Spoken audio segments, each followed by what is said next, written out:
Have you ever put dry ice in a bottle? As the CO2 turns into gas, the bottle gradually expands with pressure, until, with a sudden pop, the bottle explodes. And bottling dry ice is exactly like bottling up your emotions.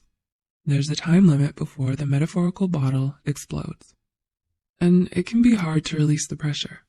The first step in properly processing your emotions is to recognize that you're closing yourself off from them. So, here are 6 signs you're bottling up your emotions. 1. You rarely yell or cry, but you can erupt over small issues. Let's say your partner drops a cup and breaks it while washing the dishes, and you suddenly feel your blood boiling with this overwhelming anger. Your outburst over this relatively minor issue can be a sign of deeper, more suppressed troubles in your relationship or personal life. In a study by the University of Texas, researchers had one group of subjects watch horrifyingly disgusting film scenes while suppressing any reaction or emotion they felt. Afterwards, the first group was significantly more aggressive than the second group of subjects who were allowed to express themselves. The study, published in Social Psychological and Personality Science, shows how bottling up your emotions can actually make them more powerful. 2. You distract yourself whenever you start to feel uneasy. Do you find yourself mindlessly scrolling through Instagram or guilty binge-watching hours of The Good Place? The telltale sign of suppressing your emotions is avoidance. You engage in self-destructive behaviors like drinking or smoking. You try to escape by watching TV, playing video games, or even oversleeping in order to avoid thinking about how you feel. 3. You feel like you're a different person around others than you are by yourself.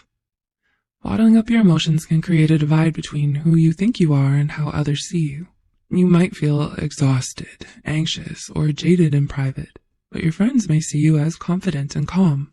In fact, you may even be the clown of your friend group. If you avoid expressing yourself, you may feel like you have 2 separate faces and that no one truly knows you. Perhaps you're not sure yourself who you are. As activist Bryant McGill states, to know yourself is to love yourself, and to welcome and love all the emotions that come with you. 4. You often feel uncomfortable around highly emotional people. If you suppress yourself, you might think that crying or screaming is embarrassing or bad, but more subtly, you'll just feel uncomfortable around highly emotional people who visibly express their emotions. You might struggle with how to react or how to offer comfort to them in their time of distress, especially if emotions hold a sort of stigma and pain for you personally. 5. You experience life from a third-person perspective. Maybe you're at the mall with your friends, and everyone is laughing and joking around, but you feel as if you're observing the fun rather than fully engaging in it. You feel distant from others. You may also find intimacy difficult and have only a few close friends. By bottling up your emotions, you distance yourself from how you feel. It makes not only anger and sadness harder to express, but also expressing happiness and joy. And 6. You avoid confrontation and never address the cause of your emotions. Perhaps you feel powerless over your own life. You're unable to think deeply about your emotions, nor can you talk to others about how they make you upset.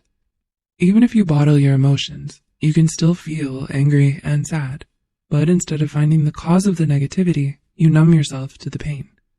You fear any sort of confrontation and you avoid your emotions just like you avoid emotional people. Psychologist Perpetua Neo explains that emotions shouldn't be so fear-inducing. They exist for a reason. In fact, she calls them our first intel in a war, because they're often a sign that something is wrong and needs fixing. You can learn to let in your emotions and use them to identify changes that need to be made in your life. So, did you recognize any of these signs in yourself and how you connect with others?